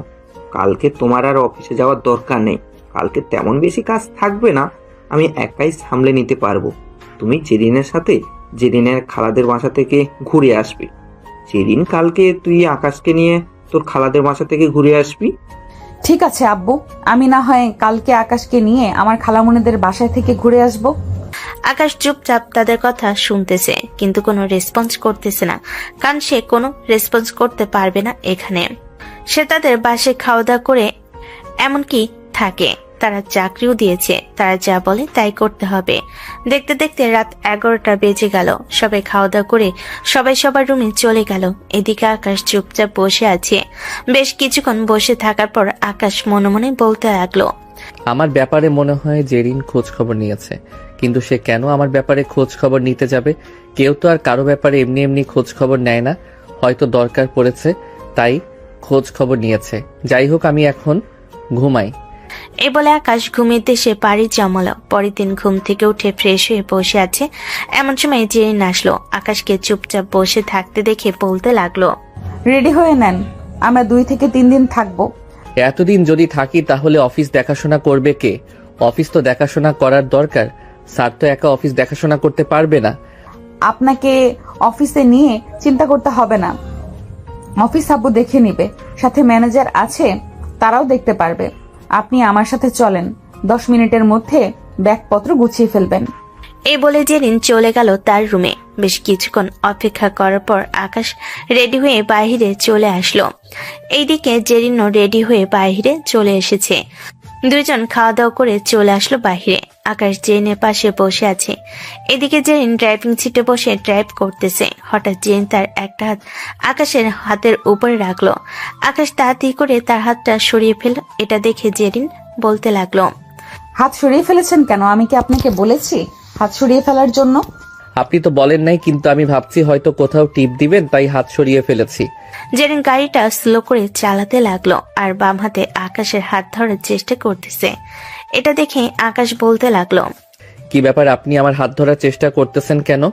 হাত ধরলে সমস্যা আছে নাকি? সমস্যা থাকতেই পারে, তাই তো জিজ্ঞেস করেছি। আপনি আমার ম্যাডাম হয়ে আমার হাত ধরেছেন, এটা কেমন দেখায় না? কেমন দেখাবে আবার? আমার দরকার পড়েছে তাই আমি তো হাত ধরেছি, আর এই হাত আমি সারা জীবন ধরে রাখবো। আকাশ জেনের কথার কোনো মানে বুঝে নাই, তাই চুপ হয়ে আছে। বেশ কিছুক্ষণ যাওয়ার পর জেরিন বলতে লাগলো, তুমি কালকে জিজ্ঞেস করেছিলাম তোমার ব্যাপারে কে গিয়েছিল জানতে? হ্যাঁ, জিজ্ঞেস করেছিলাম, আর আমি জানি এটা আপনি ছাড়া আর কেউ না। আমার ব্যাপারে জিজ্ঞেস করে কি করবেন? দরকার ছিল তাই জিজ্ঞেস করেছি। আজকে খালামণিদের বাসায় যেতেছি, ওইখানে গিয়ে খালাতো বোনদের সাথে কোনো কথা বলবেন না আপনি, আর যদি বলেন তাহলে আপনার খবর আছে। আমি অপরিচিত ব্যক্তি, আমি কেন তাদের সাথে কথা বলতে যাব? আর আমাকে না নিয়ে আসলেই ভালো হতো। অপরিচিত জায়গায় আমি যদি কাউকে কোনো কিছু করে বসি তখন কি হবে? তখন কোনো কিছুই হবে না, যেটা বলেছি সেটা করেন। জেরিন এইসব কথাবার্তা বলতেছে। বেশ কিছুক্ষণ এইসব কথাবার্তা বলার পর চলে আসলো তার খালামণিদের বাসায়। গাড়ি থেকে নেমে বাড়ির সামনে এসে কলিং বেল দিতেই তার খালাতো বোন সোনিয়া এসে দরজা খুলে দিল। জেরিনকে দেখে জড়িয়ে ধরে বলতে লাগলো, কেমন আছো আপু? অনেকদিন পর দেখা হয়েছে তোমার সাথে। আগের মতো আর তুমি আমাদের বাসায় আসো না? আগের মতো আর তোদের বাসায় আসি না, কারণ আমারও পড়ালেখার চাপ, আবার মাঝে মধ্যে আব্বুর অফিসে যেতে হয়, তাই এখানে আসা হয় না। খালামণি কোথায়? আম্মু তো রান্না করতেছে, ভিতরে আসো। জেরিন বাড়ির ভিতরে চলে আসলো। বেশ কিছুক্ষণ বসে থাকার পর জেরিন বলতে লাগলো, সোনিয়া, ফাঁকা আলাদা রুম আছে নাকি? হ্যাঁ আছে। ওনার জন্য নাকি? হ্যাঁ, আকাশ চলো তোমাকে রুমে দিয়ে আসি, তুমি ফ্রেশ হয়ে নাও। ঠিক আছে, চলেন তাহলে। সোনিয়া, জেরিন আর আকাশ চলে আসলো একটা রুমে। রুমটা দেখিয়ে দিয়ে দুজন চলে গেল। এদিকে আকাশ ফ্রেশ হয়ে বিছানায় শুয়ে আছে, অন্যদিকে সোনিয়া আর জেরিন সোফায় বসে আছে। এমন সময় সোনিয়া বলতে লাগলো, জেরিন আপু, ওই ছেলেটা কে? আগে তো কখনো তোমাদের বাসায় দেখি নাই। তোমার ফ্রেন্ড নাকি? ফ্রেন্ড নাকি অন্য কিছু, এসব জেনে তুই কি করবি? এসব জানার তোর দরকার নেই। তুই পড়াশোনা করতেছিস, পড়াশোনা কর। একজন মানুষ আমাদের বাসায় নতুন এসেছে, অপরিচিত, তার ব্যাপারে হালকা পাতলা কিছু জানতে পারবো না বলো? আপু, ওই ছেলেটা কে? ওই ছেলেটা আমার ফ্রেন্ড। এখন কি হয়েছে বল? না, তেমন কিছু হয় নাই। দেখতে শুনতে মাশাল্লাহ অনেক সুন্দর। আব্বু আম্মুকে পাঠাবো তাদের বাসায় তোমার কাছ থেকে তাদের বাসার ঠিকানা নিয়ে। তার উপরে চোখ দেওয়ার আগে আমার সাথে কথা বলিস, চোখ দুইটা উঠিয়ে ফেলবো তোর। যাকে দেখিস তাকেই ভালো লাগে, তাই না? কানের নিচে যখন দুইটা পড়বে তখন বুঝতে পারবি। জেনের কথা শুনে সোনিয়া চুপ হয়ে রইল, আর কোনো কিছু বলতেছে না। দেখতে দেখতে দুপুর হয়ে আসলো। দুপুরে খাওয়া দাওয়া করে জেরিন চলে আসলো আকাশের রুমে। এসে দেখে আকাশ খাওয়া দাওয়া করে এসে বসে আছে। আকাশকে উদ্দেশ্য করে জেরিন বলতে লাগলো, আকাশ চলো, আমরা এখন বাইরে যাব ঘুরঘুরি করার জন্য, তুমিও যাবে আমার সাথে। আমাকে যেতে হবে কেন? আপনারা যান, আমি একটু ঘুমাই। ঘুমালে চলবে না, আমি তোমাকে এখানে নিয়ে এসেছি ঘুরঘুরি করার জন্য, তোমাকে ঘুমানোর জন্য নিয়ে আসিনি। তাড়াতাড়ি রেডি হয়ে নাও, আমরা বাহিরে বের হব এখন। এ বলে জেরিন চলে আসলো তার রুমে। এদিকে আকাশ রেডি হচ্ছে। এমন সময় তার রুমের ভিতর প্রবেশ করলো সোনিয়া আর বলতে লাগলো, এই যে ভাইয়া, আপনার ফোন নাম্বারটা কি পাওয়া যাবে নাকি? আমার ফোন নাম্বার দিয়ে আপনি কি করবেন? কেন? আপনার সাথে কথা বলবো। মানুষ ফোন নাম্বার নিয়ে কি করে? মানুষের সাথে কথা বলার জন্যই তো ফোন নাম্বারটা নেয়, তাই না? আকাশ যে কিছু বলতে যাবে এমন সময় পিছন থেকে জেরিন এসে বলতে লাগলো, কি রে সোনিয়া, তুই এখানে কি করিস? তোকে না বললাম ঘুরতে যাব রেডি হওয়ার জন্য, তুই রেডি না হয়ে এখানে এসেছিস কেন? আসলে আপু, এমনিতে এসেছি এখানে, চলে যাইতেছি, এখন গিয়ে রেডি হয়ে আসতেছি। সোনিয়া চলে গেল তার রুমে। এইদিকে আকাশ রেডি হচ্ছে। এমন সময় জেরিন আকাশকে উদ্দেশ্য করে বলতে লাগলো, সোনিয়া, তোর কাছে কি চাইছিল শুনি? আমার কাছে আমার ফোন নাম্বার চাইছিল। আমি জিজ্ঞেস করতে যাব, ঠিক তখনই আপনি চলে এসেছেন। বুঝতে পারছি এখানে বেশিক্ষণ থাকা যাবে না, ব্যাগপত্র রেডি রাখিস, বাহির থেকে ঘুরে এসে এরপরে আবার বাসায় চলে যাব। এই বলে জেরিন আকাশকে নিয়ে চলে আসলো গাড়ির ভিতরে। আকাশ জেরিনের পাশের সিটে বসে আছে। বেশ কিছুক্ষণ বসে থাকার পর জেরিন বলতে লাগলো, ওই মেয়েটার সাথে আর কোনো কথা বলবি না। যদি কিছু জিজ্ঞেস করে বোবার মতো চুপ হয়ে থাকবি, আর আমার সামনে যদি কথা বলিস তাহলে তোর মুখে টেপ লাগিয়ে গাড়ির ভেতরে বসিয়ে রাখবো। আকাশ কোনো কিছু বলল না, চুপচাপ বসে আছে। বেশ কিছুক্ষণ বসে থাকার পর সোনিয়া আসলো। আকাশকে ড্রাইভিং সিটের পাশে বসে থাকতে দেখে সোনিয়া বলতে লাগলো, আপু, তুমি তো ড্রাইভ করবে, আকাশকে পিছনে পাঠিয়ে দাও, আমি তার সাথে পরিচয় হইনি। অপরিচিত ব্যক্তিদের সাথে তোর পরিচয় হতে হবে কেন? নাকি তুই চাস আমি আর তোদের বাড়িতে কখনো না আসি? না আপু, তেমন কিছু না, আমি তো জাস্ট বলতে চাইছিলাম তার সাথে পরিচয় হব, আর তুমি কি না আবার রিকোয়েস্ট করতেছো? হ্যাঁ করতেছি। তুই চাইতেছিস যে আমরা আর এই বাড়িতে না আসি, আজকে ঘুরঘুরি করে সন্ধ্যায় চলে যাব বাড়িতে। তুই নিশ্চিন্তে থাক। প্লিজ আপু, এমনটা করবে না। এমন করলে আম্মু হয়তো বলবে আমি তোমার সাথে ঝগড়া করেছি, তাই তুমি বাসায় চলে গেছো। অনেকদিন পর তুমি আমাদের বাসায় এসেছো, প্লিজ অন্তত 2 দিন থেকে যাও। আমি আর আকাশের সাথে কোনো কথা বলার চেষ্টা করব না। এই বলে সোনিয়া চুপ হয়ে রইল। এদিকে জেরিন হঠাৎ আকাশের হাতের উপরে তার হাত রাখলো। আকাশ হাত সরিয়ে নিতে যাবে, এমন সময় জেরিন আরো শক্ত করে আকাশের হাত ধরে রাখলো, যাতে আকাশ ছাড়িয়ে নিতে না পারে। সোনিয়া চোখ বড় বড় করে তাকিয়ে আছে। হঠাৎ করে সোনিয়া বলে উঠল, আপু, সামনে একটা ভালো পার্ক আছে, ওই পার্কে দাঁড় করাও। ঠিক আছে, দাঁড় করাচ্ছি। আর এভাবে চিৎকার করে বলার কি আছে? আমি কি কানে কালা নাকি যে আমি শুনতে পারি না? আসলে আপু, আমি এমনিতে একটু জোরে কথা বলি। তুমি তো জানো আমি ছোটবেলা থেকে এরকম ভাবে কথা বলি। তুমি কি না আমাকে সন্দেহ করতেছো? হ্যাঁ, আমি তোকে সন্দেহ করতেছি। এই সন্দেহ করার অনেক কারণ আছে, এটা তুই বুঝবি না। আর তোকে এবারের মতো বলে দিলাম, আকাশের সাথে যদি আর একবার কথা বলার চেষ্টা করিস তাহলে তোর খবর আছে। এই বলে জেরিন পার্কের সামনে এসে দাঁড়িয়ে গাড়িটা পার্ক করে এক সাইডে রেখে পার্কের ভিতর চলে আসলো। বেশ কিছুক্ষণ অপেক্ষা করার পর জেরিন বলতে লাগলো, আকাশ, আমি তোকে শেষবারের মতো বলতেছি, তুই যদি আরেকবার কথা বলিস তাহলে তোর খবর আছে। আর তোর সাথে আমার পার্সোনাল কথা আছে। এতদিন যা হয়েছে হয়েছে, কাল থেকে তুই আমার সাথে থাকবি। এটা কিভাবে সম্ভব? আমি আপনার সাথে থাকবো কিভাবে? আমি আপনার সাথে থাকতে পারবো না। আপনি একটা মেয়ে মানুষ, আপনার সাথে থাকবো কি করে? থাকতে হবে মানে থাকতে হবে। আর আমি তোকে বিয়ে করব খুব তাড়াতাড়ি। আজকে এখান থেকে যাই। এরপর এই বলে জেরিন কিছুক্ষণ ঘোরাঘুরি করে চলে আসলো বাসায়। তার ব্যাগপত্র নিয়ে নিচে নামতেই সোনিয়ার আম্মু বলতে লাগলো, কি ব্যাপার জেরিন, তোমরা চলে যাচ্ছ কেন? তুমি না বলেছিলে এই বাড়িতে থাকবে 2 দিন, তাহলে হঠাৎ আজকে চলে যাচ্ছ কেন? এমনিতেই চলে যাইতেছি, আপনাদের এখানে ভালো লাগে না এটার জন্য চলে যাচ্ছি। সোনিয়া, ভালো থাকিস। আর আকাশ, চলো যাই তাহলে এখন। মামি, আপনারাও ভালো থাকবেন। এই বলে জেরিন ওইখান থেকে চলে আসলো বাড়ির বাইরে। ব্যাগপত্র গাড়ির ভিতরে রেখে গাড়িটা স্টার্ট দিয়ে তাদের বাড়ির উদ্দেশ্যে রওনা দিল। আকাশ চুপচাপ বসে আছে। এমন সময় জেরিন বলতে লাগলো, আকাশ, তোমাকে এই অবস্থায় মানায় না। এখন থেকে তোমাকে আপডেট হতে হবে, কারণ তুমি আমার স্বামী। আমার মতো চলাচল করবে এখন থেকে। আপনার মতো চলাচল করার সামর্থ্য নেই আমার। জাস্ট সামান্য মাত্র বেতন, আমার এই বেতন দিয়ে কোনো কিছুই হয় না। না হলে হবে না, এত কিছু শুনতে চাই না আমি তোমার কাছ থেকে। আমি যেটা বলেছি সেটাই, আর একটা বেশি কথাও বলবে না তুমি। যে আকাশকে এসব কথা বলতেছে। বেশ কিছুক্ষণ এসব কথাবার্তা বলার পর দুজন চলে আসলো জেরিনদের বাসায়। কলিং বেল দিতে জেরিনের আম্মু এসে দরজা খুলে দিল। দরজা খুলতেই দুজনকে দেখে বলতে লাগলো, কি রে জেরিন, তোরা দুজন এত তাড়াতাড়ি চলে এসেছিস কেন? তুই না বললি ওইখানে থাকবি কয়েকদিন, তাহলে এত তাড়াতাড়ি চলে আসার কারণ কি? আমার দরকার পড়েছে তাই আমি চলে এসেছি। আর আম্মু, আমি আকাশকে বিয়ে করতে চাই। 5 থেকে 6 দিনের মধ্যে আমার আর আকাশের বিয়ে দিবে। বিয়ের বিষয়ে আমার সাথে কথা না বলে তুই তোর আব্বুর সাথে কথা বল। তোর আব্বু সবকিছু ব্যবস্থা করবে, আমি কি আর ব্যবস্থা করতে পারবো? পারবে না কেন? অবশ্যই ব্যবস্থা করতে হবে। তোমাদেরকে যেটা বলেছি সেটাই করবে তোমরা। আর আকাশ, তুমি এখন রুমে যাও, দরকার পড়লে তোমাকে ডাক দিব। আকাশ চলে আসলো তার রুমে। বেশ কিছুক্ষণ পর জেরিনের ডাক শুনতে পেল আকাশ। আকাশ তাড়াতাড়ি করে চলে আসলো জেরিনের কাছে।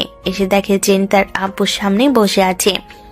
জেরিনের আব্বু আকাশকে তার পাশে বসে বলতে লাগলো, জেরিন যা বলতেছে তুমি কি এতে রাজি? আকাশ, রাজি থাকলে আমাকে বলো, আর রাজি না থাকলে আমাকে বলতে পারো। যেহেতু উনি চাইতেছে বিয়ে করার জন্য, আমি ওনার কাছে আরো কিছুটা দিন সময় চাই। 1 সপ্তাহ বা 2 সপ্তাহ ওনার কাছে সময় চাই। উনি যদি সেই সময়টা দেয় তাহলে আমার জন্য ভালো হবে। এই 2 সপ্তাহে তুই কি করতে পারবি শুনি? 1-2 সপ্তাহে আমি কি করতে পারবো এটা আমি নিজেই জানি। আপনি আমাকে 2 সপ্তাহ সময় দিবেন নাকি বিয়ে করে নেবেন এর আগেই? ঠিক আছে, 2 সপ্তাহ মানে 2 সপ্তাহ, এর বেশি যাতে না হয়। এখন খাওয়া দাওয়া করে ঘুমাতে যা। আকাশ খাওয়া দাওয়া করে চলে আসলো তার রুমে। বিছানায় শুয়ে শুয়ে মনে মনে বলতেছে, কিছু দিতে তো পারবো না, কিন্তু আমার তরফ থেকে আমি যেটা পারি সেটাই তাকে দিতে হবে। আকাশ এসব কিছু চিন্তা ভাবনা করতেছে। এমন সময় আকাশ তার ফোনটা হাতে নিয়ে ফেসবুকে ঢুকে একটা পেজে নক দিল। বেশ কিছুক্ষণ কয়েকটা গহনার কালেকশন বের করে ওগুলো অর্ডার দিয়ে দিল। পরের দিন সকালে আকাশ আবারও জেনের আব্বুর সাথে চলে আসলো অফিসে। বসে বসে কাজ করতেছে, এমন সময় দারোয়ান এসে আকাশকে উদ্দেশ্য করে বলতে লাগলো, আকাশ, তোমাকে নিচে ম্যাডাম ডাকতেছে, বলেছে যে এখনই যাওয়ার জন্য নিচে যেতে। তুমি নিচে গিয়ে ম্যাডামের সাথে দেখা করে আসো। আকাশ তার কাজ বন্ধ রেখে চলে আসলো নিচে। এসে দেখে জেরিন দাঁড়িয়ে আছে গাড়ি নিয়ে। আকাশ জেরিনের কাছে আসতে জেরিন বলতে লাগলো, ভেতরে কাজ আছে নাকি? বেশি কাজ না থাকলে গাড়িতে ওঠ, তোকে নিয়ে একটা জায়গায় যাব। ভিতরে কিছু কাজ আছে আজকে, আমি যেতে পারবো না আজকে, আপনি যান। আর কাজ শেষ হলে যদি সময় পাই তাহলে আপনাকে কল দিয়ে বলবো। ঠিক আছে, কল দিয়ে বলিস, কিন্তু কল দিয়ে বললে আমি চলে আসব তোকে নিয়ে যাওয়ার জন্য। এই বলে জেরিন ওইখান থেকে চলে গেল। আকাশ আবার অফিসের ভিতরে সে কাজ করতে লাগলো। দেখতে দেখতে এভাবে কেটে গেল 2টি দিন। সন্ধ্যায় আকাশ বসে আছে, এমন সময় তার ফোনটা বেজে উঠল। তাকিয়ে দেখে অপরিচিত নাম্বার থেকে কল এসেছে। কলটা রিসিভ করতেই ওপাশ থেকে ডেলিভারি ম্যান বলতে লাগলো, আপনার নাম কি? আকাশ, আপনার একটা ডেলিভারি এসেছিল, আপনি যে ঠিকানা দিয়েছেন সেই ঠিকানায়। আচ্ছা, আপনি 2টা মিনিট অপেক্ষা করেন, আমি টাকা নিয়ে আসতেছি। এই বলে আকাশ চলে আসলো তার রুমে। টাকা নিয়ে নিচে নামতে জেরিন বলতে লাগলো, কিরে, টাকা নিয়ে কোথায় যাইতেছিস এই সন্ধ্যার সময়? কোথাও না, বাহিরে একটু কাজ আছে, এটার জন্য যাইতেছি। আপনি বসে থাকেন, 2 মিনিট লাগবে আসতে। এই বলে আকাশ চলে আসলো বাইরে। ডেলিভারি বয়ের কাছ থেকে যে জিনিসগুলো অর্ডার দিয়েছিল ওই জিনিসগুলো নিয়ে চলে আসলো বাড়ির ভিতরে। আকাশের হাতে এত পার্সেল দেখে জেরিন বলতে লাগলো, কিরে, তোর হাতে এত পার্সেল কেন? আর এসব পার্সেল কার জন্য অর্ডার করেছিস? এইসব পার্সেল সবগুলো আপনার জন্য অর্ডার দিয়েছে। আপনি দেখেন, যদি পছন্দ হয় তাহলে নিবেন, আর পছন্দ না হলে আবার ফেরত দিয়ে দিব। জেরিন সবগুলো জিনিস পরে পরে আয়নার সামনে গিয়ে দাঁড়িয়ে দেখতে লাগলো। সবগুলো জিনিস পছন্দ হয়েছে জেরিনের। আকাশ জেরিনকে উদ্দেশ্য করে বলতে লাগলো, আমার এতটাও সামর্থ্য নেই যে আপনাকে অনেক কিছু দিতে পারবো, তাই আমার তরফ থেকে আপনাকে সামান্য কিছু জিনিস দিলাম। যা দিয়েছি সেটাই চলবে। এইগুলো জিনিসের জন্য 2 সপ্তাহ সময় চেয়েছিলি নাকি? হ্যাঁ, 2 সপ্তাহ সময় চেয়েছিলাম, এখন তো নিয়ে এসেছি। এখন আপনি যে কোনো সময় বিয়ে করতে পারেন, কিন্তু আজকে না। আজকে রাত হয়ে গেছে, প্রায় অনেক, 9টা বেজে গেছে। ঠিক আছে, আজকে করব না বিয়ে, কালকে বিয়ে করব। খাওয়া দাওয়া করে ঘুমাতে যা। জিন এইসব কথাবার্তা বলতেছে, এদিকে আকাশ এবং জেনের আব্বু আম্মু সাথে জেরিনও খাওয়া দাওয়া করে আকাশ চলে আসলো তার রুমে। এদিকে জেরিন বেশ কিছুক্ষণ পর আকাশের রুমে এসে দেখে আকাশ শুয়ে শুয়ে মোবাইলে মুভি দেখতেছে। জেরিনকে আসতে দেখে আকাশ বলতে লাগলো, আমাকে ডাক দিলেই তো আমি চলে যেতাম, আসার দরকার কি ছিল? দরকার ছিল তাই এসেছি। এখন ঘুমা, তোকে এক নজর দেখে গেলাম। তুই করে বলতেছি, কিছু মনে করিস না। এই বলে জেরিন চলে গেল তার। আর এইদিকে আকাশ ঘুমের দেশে পাড়ি জমালো। পরের দিন আকাশ এবং জেনের আব্বু অফিসের দিকে রওনা দিল। দুপুর 2টার মধ্যে সকাল কাজ শেষ করে চলে আসলো বাসায়। কলিং বেল দিতেই জেরিন এসে দরজা খুলে দিল। দুজন বাড়ির ভিতরে ঢুকে ফ্রেশ হয়ে ছোপে এসে বসতেই জেরিন বলতে লাগলো, আব্বু, কাজী সাহেব কখন আসবে? কাজী সাহেবকে বলে এসেছি সন্ধ্যার মধ্যে তিনি চলে আসবে। আর এত তাড়াহুড়া লাগিয়েছিস কেন? বিয়ে তো তোদের দুজনের হবে, অন্য কারোর তো হবে না, তাই না? জেরিন তার আব্বুর কথা শুনে কিছুই বলল না, চুপচাপ বসে রইল। দেখতে দেখতে সন্ধ্যা হয়ে আসলো। হঠাৎ কলিং বেলের শব্দ শুনতে পেয়ে জেরিন বলতে লাগলো, তুমি বসো আম্মু, আমি দেখে আসতেছি কে এসেছে। এই বলে জেরিন সোফা থেকে উঠে চলে আসলো দরজার সামনে। দরজা খুলতেই দেখতে পেল কাজী দাঁড়িয়ে আছে। কাজী সাহেবকে বাড়ির ভিতর নিয়ে আসলো। বেশ কিছুক্ষণ অপেক্ষা করার পর কাজী বলতে লাগলো, কার বিয়ে করাতে হবে, একটু আইডি কার্ড এবং নাম ঠিকানা বলে ফেলেন। জেরিনের আব্বু এবং আকাশ সবকিছুই বলে ফেল। বেশ কিছুক্ষণের মধ্যে তাদের বিয়েটা হয়ে গেল। কাজী বিয়ে পড়ানো শেষ করে চলে গেল। এইদিকে সবাই টুকটাক কথা বলতেছে। টুকটাক কথা বলতে বলতে রাত হয়ে আসলো। রাতে খাওয়া দাওয়া করে আকাশ জেরিনের সাথে চলে আসলো জেরিনের রুমে। বেশ কিছুক্ষণ অপেক্ষা করার পর জেরিন আকাশকে উদ্দেশ্য করে বলতে লাগলো, চলেন এখন 2 রাকাত নফল নামাজ আদায় করে আমাদের নতুন জীবন শুরু করি। হ্যাঁ, চলেন। জেরিন আর আকাশ দুজনে 2 রাকাত নফল নামাজ আদায় করে বিছানায় এসে বসলো। দুজন নীরবতা পালন করতেছে। বেশ কিছুক্ষণ নীরবতা পালন করার পর আকাশ জেরিনকে উদ্দেশ্য করে বলতে লাগলো, অনেক তো হয়েছে, এখন আমি ঘুমাই, রাতও অনেক হয়ে গেছে, অনেক ঘুমে ধরেছে আমার। আজকে রাতে কেউ ঘুমায় নাকি? আজকে সারা রাত আমাকে আদর করতে হবে তোর। আর যদি না পারিস তাহলে কি করব বুঝতেই পারিস না। বেশি কিছু বুঝিয়ে বললাম না। আকাশ বেশি কিছু না বলে আস্তে আস্তে জেরিনের দিকে এগিয়ে যেতে লাগলো। এদিকে জেরিনও আকাশের দিকে এগিয়ে যাইতেছে। বেশ কিছুক্ষণ এগিয়ে যাওয়ার পর দুজনের ঠোঁট একত্রিত করে দিল। বাকিটা ইতিহাস, এর বাইরে আর কিছু বলা যাবে না। আপনাদেরকে সবকিছু বলে ফেলে আপনারা পরে আরো অনেক কিছু বলবেন। তারা দুজনই সুখের সাগরে ভাসতে থাকুক। আকাশ এবং জেরিনের জন্য আপনারা সবাই দোয়া করবেন, যাতে ওরা দুজন সুখে শান্তিতে সারা জীবন সংসার করতে পারে। আজকের গল্পটা এ পর্যন্তই।